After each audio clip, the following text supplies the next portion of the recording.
The vast darkness of space stretched endlessly around Horizon 9, the International Space Station, hanging in geosynchronous orbit above Earth. Through the reinforced glass of the observation deck, Dr. Lei Min Chao gazed at the blue-green marble of his home planet.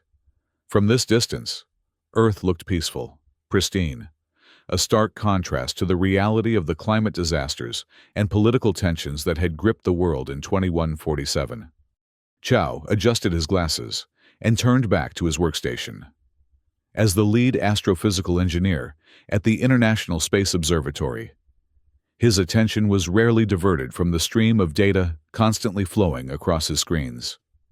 For the past 3 months, he had been monitoring Starfall, a crystalline comet discovered at the edge of the solar system.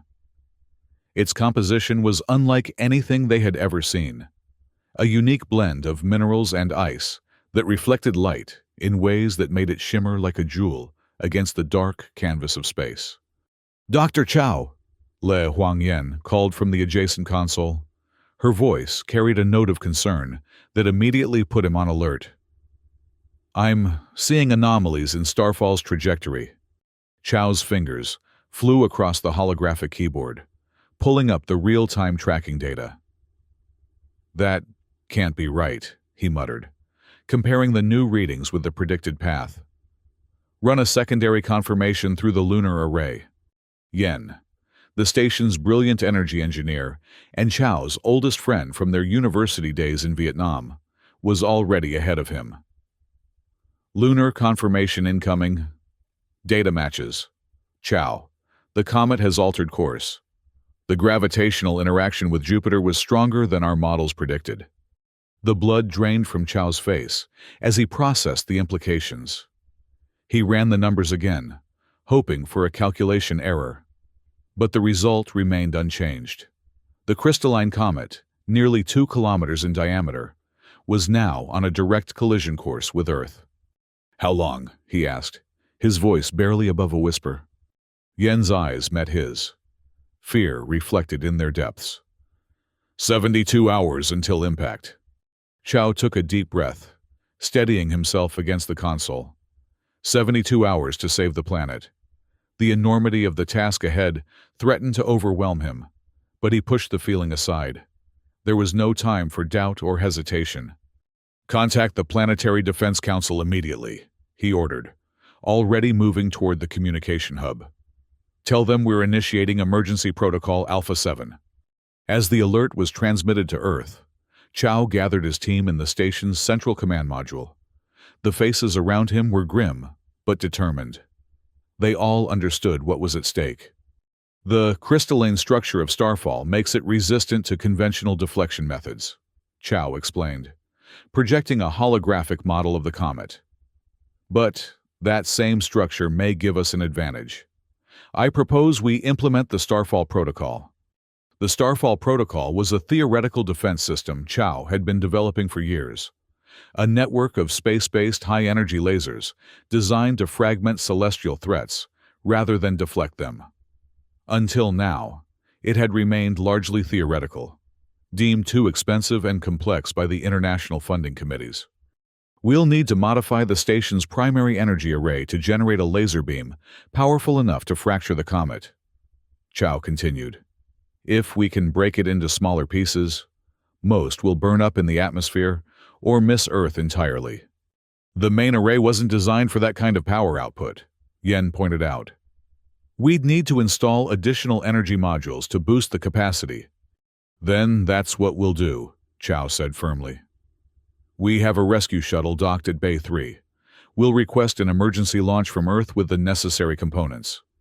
The transmission screen flickered to life, displaying the stern face of General Viktor Kuznetsov, the Russian representative on the Planetary Defense Council and Chao's most vocal critic. His codename, Glacial Hammer, suited his cold, unyielding approach to crisis management. "Dr. Chao," Kuznetsov's voice was as frigid as his nickname suggested. "The Council has received your alert. We are convening an emergency session to address this threat."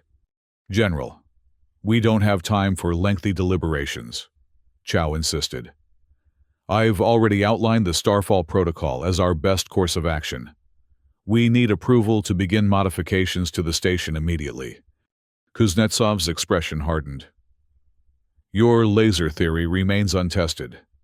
Doctor, the military coalition is proposing a more direct approach, a coordinated nuclear strike to destroy or deflect the comet. Chow felt his frustration rising. General, nuclear detonations could fragment the comet unpredictably, creating multiple impact sites across the planet.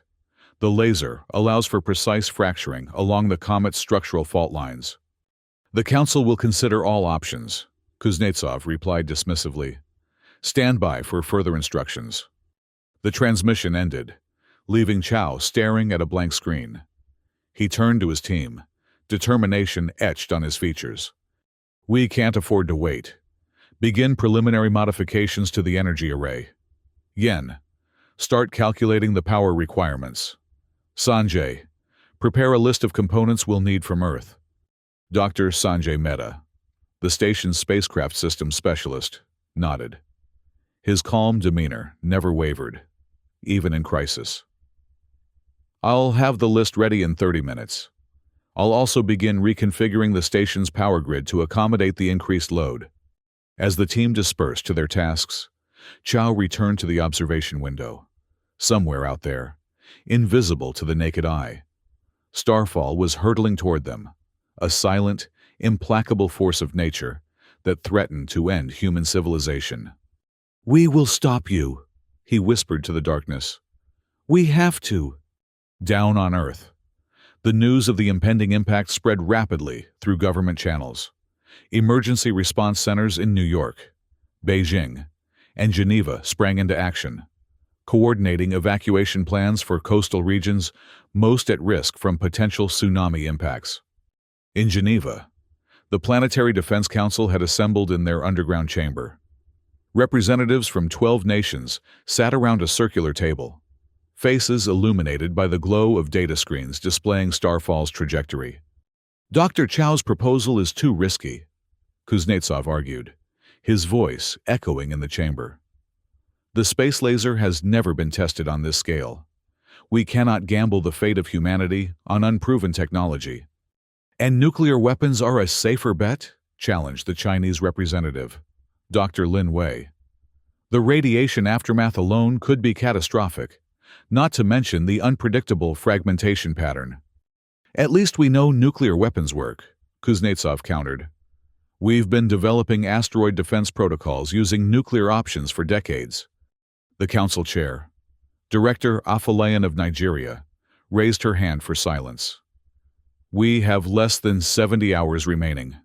We cannot afford division. The technical committee has reviewed both proposals and recommends we pursue Dr. Chow's laser solution as our primary option, with the nuclear alternative as backup. Kuznetsov's jaw tightened, but he nodded curtly. Very well, but I want my objections noted in the record. The decision made. Resources were mobilized worldwide.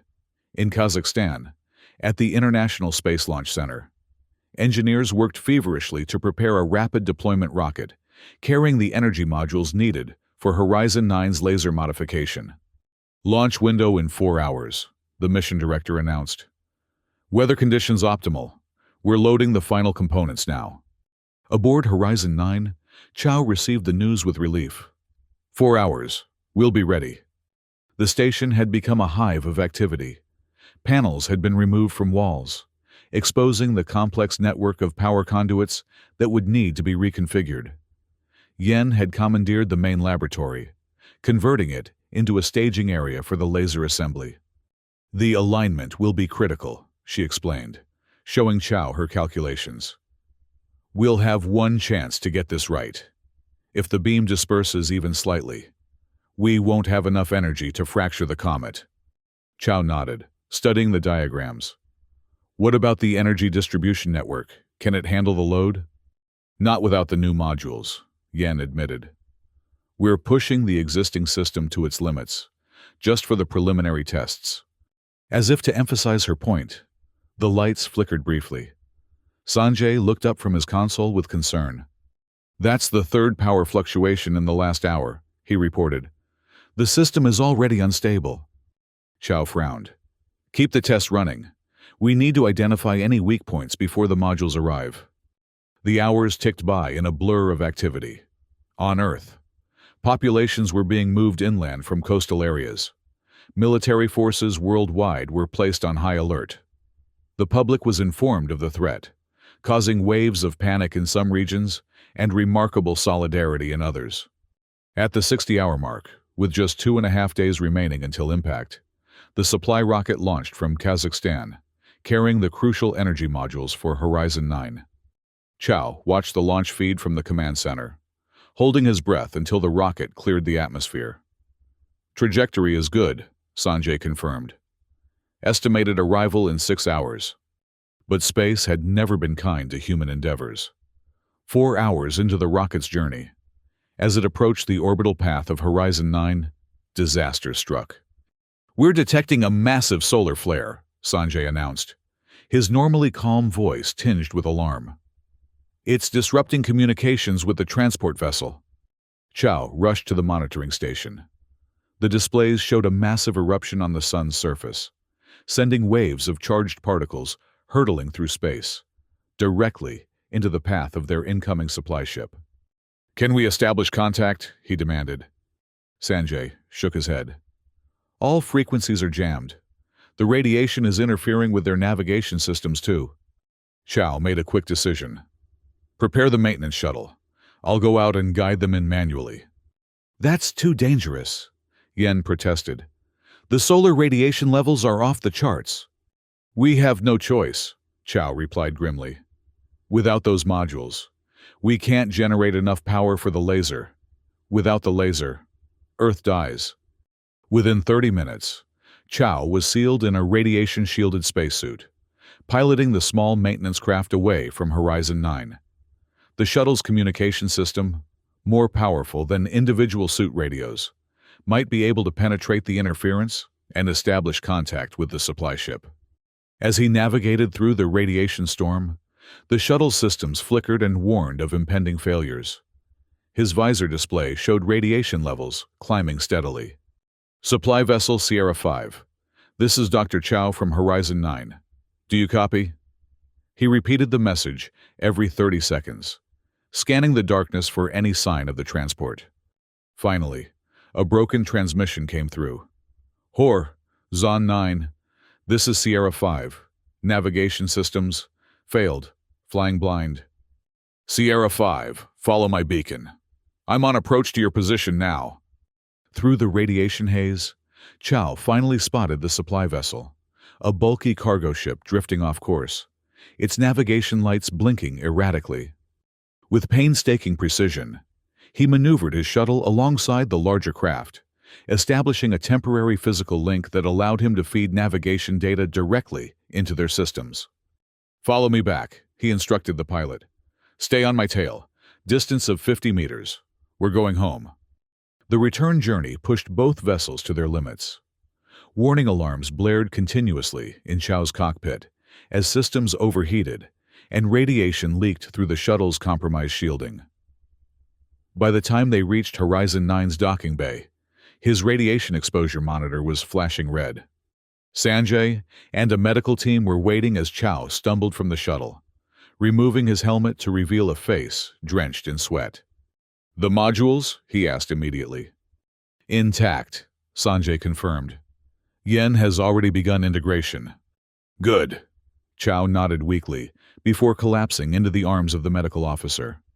He awoke hours later in the station's medical bay, an IV drip feeding anti-radiation medication into his arm.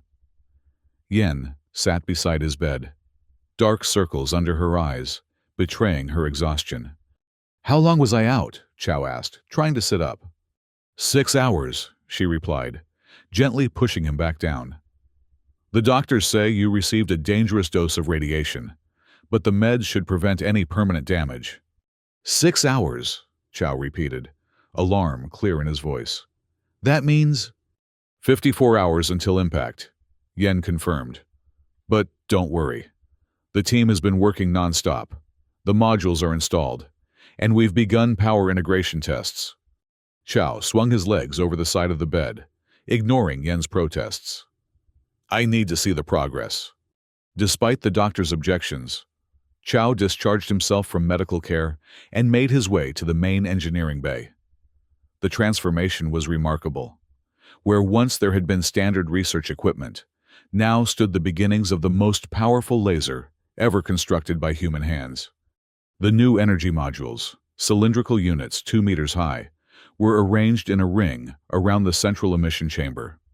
Cables as thick as a man's arm connected them to the station's power grid, channeling the enormous energy that would be required. Power output is at 60% of projected capacity, Sanjay reported. We're still balancing the load distribution to prevent system overloads. Chow studied the readouts. Not good enough. We need at least 85% for an effective fracturing beam. The integration algorithms are still optimizing, Yen explained. Each hour, we gain another few percentage points of efficiency. Time is the one thing we don't have, Chow reminded her. What about the targeting system? Sanjay led him to another workstation where a complex array of sensors and guidance mechanisms was being assembled. We've repurposed the astronomical tracking equipment. Once calibrated, it should give us precision to within 5 meters at the target distance. And the emission array? That's our biggest challenge, Yen admitted. The focusing crystals weren't designed for this level of energy. We're reinforcing them, but I can't guarantee they won't shatter when we fire. Chow nodded grimly. Keep working. I need to check in with Earth. In the communications center, he established a link with the Planetary Defense Council. Director Afolayan's face appeared on screen.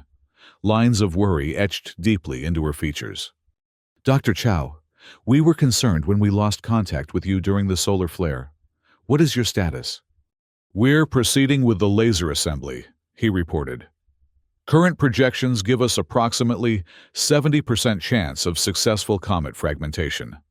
Those odds are not reassuring, came Kuznetsov's voice from off-screen. The camera panned to include him in the frame. My team has prepared 3 nuclear-armed missiles, ready to launch on my command. Chow felt his temper rising. General, we've been through this. Nuclear detonation could create an even worse disaster.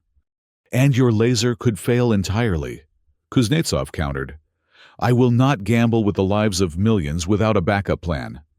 Director Afolayan raised a hand to silence them both. The council has decided. Dr. Chow will proceed with the laser attempt. If it fails, or if our tracking indicates insufficient fragmentation by the 30-hour mark, we will launch the nuclear option. Neither man looked satisfied, but both nodded in acceptance of the compromise. As the hours ticked by, tension aboard Horizon 9 reached fever pitch. The laser assembly was completed at the 48-hour mark, leaving 2 days for testing and calibration before Starfall would reach the optimal interception point. The first full power test nearly ended in disaster. As energy surged through the hastily assembled system, one of the power conduits ruptured, sending a cascade of electrical arcs across the chamber. Quick action by Sanjay prevented a station-wide power failure, but the setback cost them precious hours of testing time. The primary distribution node can't handle the power spike, Yen explained, showing Chow the damaged components. We need to create a bypass circuit, but that will reduce our maximum output by at least 10%. Do it, Chow ordered. Better a slightly weaker beam than no beam at all. At the 36-hour mark, Earth's major space agencies launched a fleet of observation satellites to track Starfall and provide real-time data on its approach. The images they sent back were chilling. A massive crystalline structure tumbling through the void, its surface glittering with reflected sunlight. Impact predictions were refined. The comet would strike the mid-Atlantic, creating tsunamis that would devastate coastlines across 3 continents. Public panic intensified. Despite government assurances, millions fled inland, creating humanitarian crises as transportation networks collapsed under the strain. In some regions, civil unrest erupted as resources became scarce. Aboard Horizon 9, the crew worked to the point of exhaustion, Sleep was snatched in brief increments, meals forgotten or consumed at workstations. No one complained. They all understood the stakes. At the 24-hour mark, 1 day from impact, the laser system was finally ready for a full power test. The station's regular functions had been shut down to divert all available energy to the weapon. Charging capacitors, Yen announced, her fingers dancing across the control panel. Power levels rising, 60%, 70%. The station's lights dimmed as energy was channeled into the massive device. A low hum filled the air, rising in pitch as the power levels climbed. 80%, 90%, maximum power achieved. Activate targeting system, Chow ordered. Sanjay engaged the guidance mechanisms, aligning the laser with a test target. A decommissioned satellite, positioned 10,000 kilometers from the station. Target acquired. Firing solution locked. Chow took a deep breath. Fire! For a brief moment, nothing seemed to happen. Then a blinding beam of concentrated energy erupted from the station, so bright that the automatic filters in the observation windows darkened to protect the crew's vision. On the tracking screen, they watched as the beam struck the target satellite, vaporizing it instantly. A cheer went up from the exhausted crew. The laser worked. They had a chance. But their celebration was short-lived. As the system powered down, multiple alarms began to sound. "What's happening?" Chow demanded. Yen's face had gone pale as she studied the diagnostic screens. "The focusing array is showing microfractures from the energy discharge. Another firing at that power level could shatter it completely." Chow felt a cold weight settle in his stomach. "Can we repair it?" She shook her head. "Not from inside the station. The array is mounted externally, on the main emission housing. So someone would need to go outside," Chow concluded. "How long would the repairs take?" "At least 3 hours of EVA time," Sanjay estimated. "And that's if everything goes perfectly." Chow checked the mission clock. "Starfall will be in optimal firing position in 5 hours. We need to begin repairs immediately." "I'll go," Yen volunteered. "I designed the focusing system. I know it better than anyone." "No," Chow countered. "I need you here to manage the power distribution during the firing sequence. I'll do the EVA." Despite protests from his team, Chow's decision was final. Within an hour, he was once again sealed in a spacesuit, this time preparing to exit the station through the airlock. "Remember, you have a 3-hour window to complete the repairs," Sanjay reminded him through the comm system. "After that, we lose our optimal firing position." "Understood," Chow replied, checking his tool harness one final time. "Keep the comms open. I'll need Yen's guidance every step of the way." The airlock cycled, and Chow pushed himself out into the vacuum of space. Using his suit thrusters, he navigated around the station's exterior until he reached the massive cylindrical housing of the laser emitter. "I'm at the focusing array," he reported, beginning removal of the outer casing. The work was painstaking and dangerous. The microfractures in the crystal array were even more extensive than they had feared. Each component had to be carefully reinforced with a specialized polymer that would cure under the vacuum conditions of space. 2 hours into the repairs, disaster struck again. A minor debris field, possibly fragments from a long-destroyed satellite, passed through the station's orbit. A piece no larger than a coin struck Chow's oxygen supply line, causing a slow but steady leak. "Chow, your O2 levels are dropping." Yen's voice came through his helmet, tight with concern. "I see it," he replied, glancing at the warning indicator. "I can complete the repairs before it reaches critical levels." "You need to come back in," she insisted. "We can send Sanjay out to finish." "There's no time," Chow countered, continuing his work. "By the time he suits up and reaches the array, we'll have missed our window." Working with renewed urgency, Chow completed the final reinforcements on the focusing crystal. His breathing had become labored as the oxygen levels in his suit dropped dangerously low. "Repairs complete," he gasped. "Resealing the housing now." As he secured the final fastener, his vision began to blur. The oxygen warning had shifted from amber to a flashing red. "Chow, get back to the airlock immediately." Yen's voice seemed to come from very far away. Using the last of his strength, Chow engaged his thrusters and propelled himself toward the station.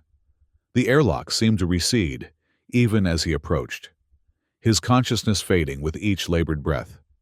The last thing he remembered was a pair of hands grabbing his suit, pulling him into the airlock as darkness claimed him. He awoke to the hiss of an oxygen mask and Yen's worried face hovering above him. "Did I make it?" he asked weakly. She nodded, relief washing over her features. "Just barely. Sanjay was watching your approach on the external cameras. When you passed out, he did an emergency depressurization of the entry bay, so he could pull you in without waiting for the airlock cycle." Chow tried to sit up. "The laser? How long was I unconscious?" "Less than an hour," she assured him. "The system is charged and ready. Starfall will be in optimal position for interception in 20 minutes. With Yen's help." Chow made his way to the command center. The atmosphere was tense but focused, as final preparations were made for what would be humanity's only chance to prevent catastrophe. On the main screen, Starfall loomed large, its crystalline surface refracting light in hypnotic patterns. Earth was visible in the background, a blue jewel hanging in the darkness, unaware of how close it came to annihilation. "Final targeting solutions are locked," Sanjay announced. "Energy levels at maximum capacity." "All stations report ready," added another technician. Chow took his position at the main control console. His hand hovered over the activation switch as he addressed the crew. "Whatever happens in the next few minutes, I want you all to know that your courage and dedication have given humanity a fighting chance. If we fail today, it won't be for lack of trying." He established a connection with the Planetary Defense Council. Director Afolayan's face appeared on screen. "We are ready to proceed with the interception," Chow reported. "Firing sequence will commence in 60 seconds.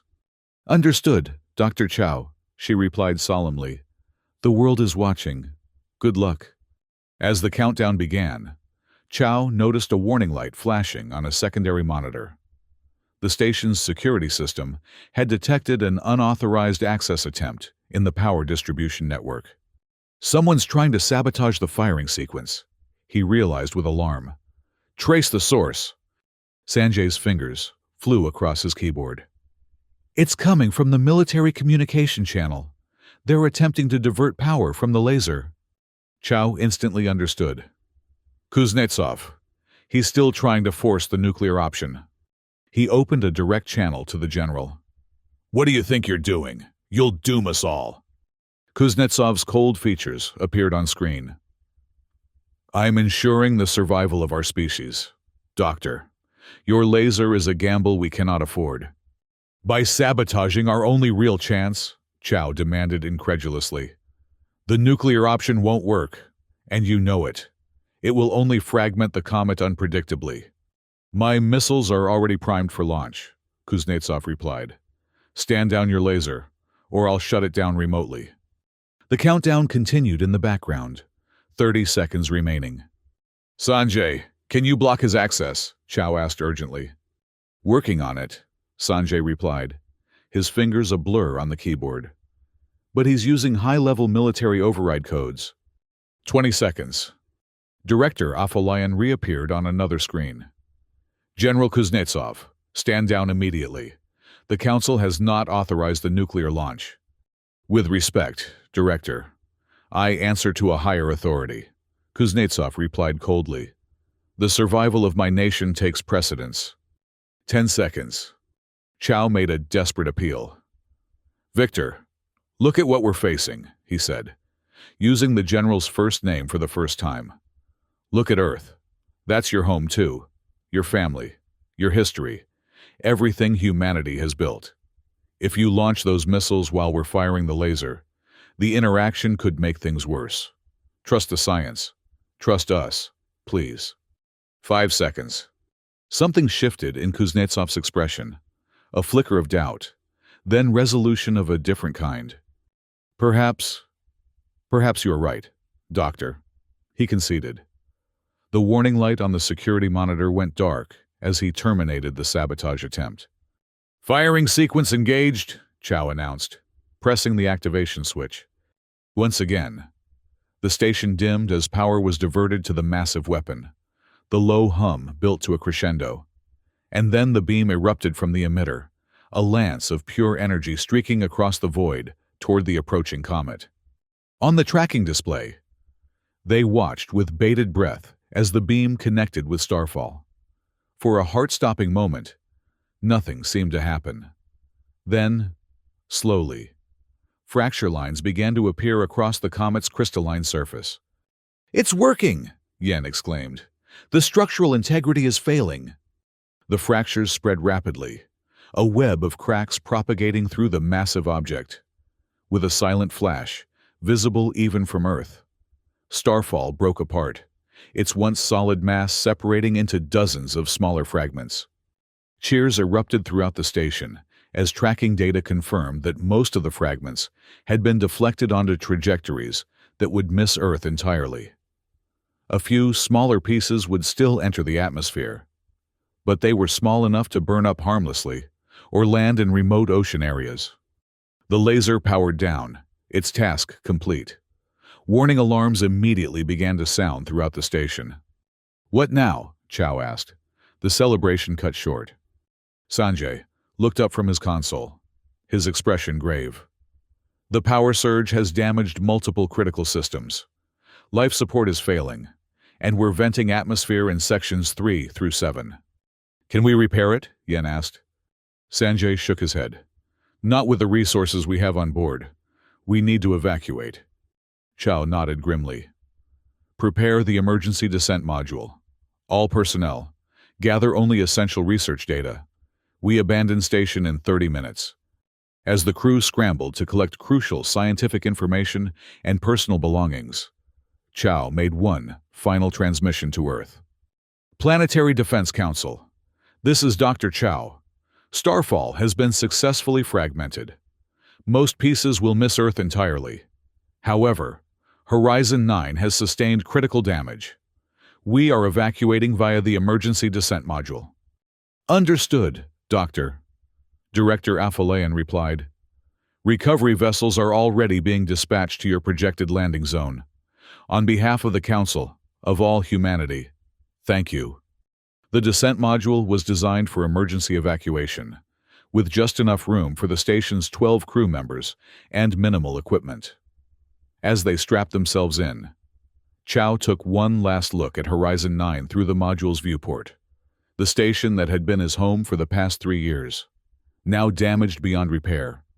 "Separation in 3, 2, 1, Sanjay counted down, then pressed the release control. With a metallic clang and a slight jolt, the module detached from the dying station. Thrusters fired automatically, pushing them away from Horizon 9 and beginning their descent toward Earth's atmosphere. The re-entry was brutal. The module shook violently as it hit the upper atmosphere, friction heating the heat shield to near-failure temperatures. Warning systems blared as G-forces pushed the crew to the limits of human endurance. "Heat shield integrity at 30%, Sanjay shouted over the roar of atmospheric entry. "We're coming in too steep." Chow fought against the crushing pressure to reach the manual override controls. With trembling hands, he adjusted their entry angle, forcing the module into a more gradual descent path. "Deploying drogues," Yen called out as they passed through the mesosphere. Small parachutes deployed, stabilizing the wildly spinning craft. The violent shaking gradually subsided as they entered the lower atmosphere. Through the viewport, Chow could see the curve of Earth's horizon transforming into the blue expanse of the Pacific Ocean. "Main chutes deploying in 3, 2, 1. Sanjay counted down. The module jerked upward as the massive parachutes billowed open above them. Their descent slowed dramatically, changing from a meteoric plunge to a more controlled fall. "Water landing in 60 seconds, Yen announced. "Brace for impact." The module hit the ocean surface with a tremendous splash, bobbing violently in the waves before stabilizing. Automatic flotation devices deployed, ensuring the craft would remain buoyant. Exhausted but alive, the crew embraced each other in relief. Through the viewport, Chow could see naval vessels approaching rapidly, the recovery ships sent to bring them home. As they waited for rescue, a brilliant flash lit up the morning sky. One of the smaller fragments of Starfall was entering the atmosphere, burning up in a spectacular display of light. "It's beautiful," Yen whispered, watching the meteor streak across the heavens. "Yes," Chow agreed. "But I think I've had enough of comets for one lifetime." The aftermath of the Starfall incident transformed global politics. The Planetary Defense Council, once an advisory body with limited authority, was reconstituted as the Planetary Defense Alliance, a powerful international organization with direct control over Earth's collective space-based defensive capabilities. In recognition of their heroism, Chow and his team were honored in a ceremony at the United Nations headquarters in New York. Standing before representatives from every nation on Earth, Chow accepted the newly created Global Service Medal with characteristic humility. "We did not save Earth," he said in his acceptance speech. "Science saved Earth. Cooperation saved Earth. The willingness to set aside our differences in the face of a common threat. That is what truly saved us." To his surprise, General Kuznetsov approached him after the ceremony, extending his hand. "You were right, Doctor," the general admitted grudgingly. "Your approach was the correct one. I let fear cloud my judgment." Chow accepted the handshake. "Fear is a powerful force, General. But so is hope. Next time, perhaps we can work together from the beginning." Kuznetsov nodded solemnly. "The Defense Alliance has approved funding for a network of defense stations based on your laser technology. I have been assigned to oversee the military aspects of the project. I hope you will consider serving as the scientific director." Chow smiled. "I would be honored, though I hope we never need to use the system again." In the years that followed, humanity's relationship with space changed fundamentally. The near-extinction event had awakened a collective understanding of Earth's vulnerability and the need for unified vigilance against cosmic threats. The first of the new defense stations was named Horizon 10, a tribute to the facility that had saved the world.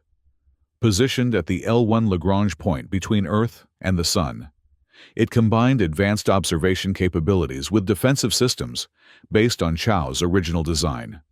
On the day of its inauguration, Chow stood in the main control room, surrounded by a new generation of scientists and engineers. Among them was a young Vietnamese woman who reminded him of himself at her age. Brilliant, dedicated, and full of innovative ideas. "The system is fully operational, Dr. Chow," she reported proudly. "Detection range extends to the Kuiper Belt. Response time to potential threats is down to minutes, rather than hours." Chow nodded approvingly. "Excellent work, Lin.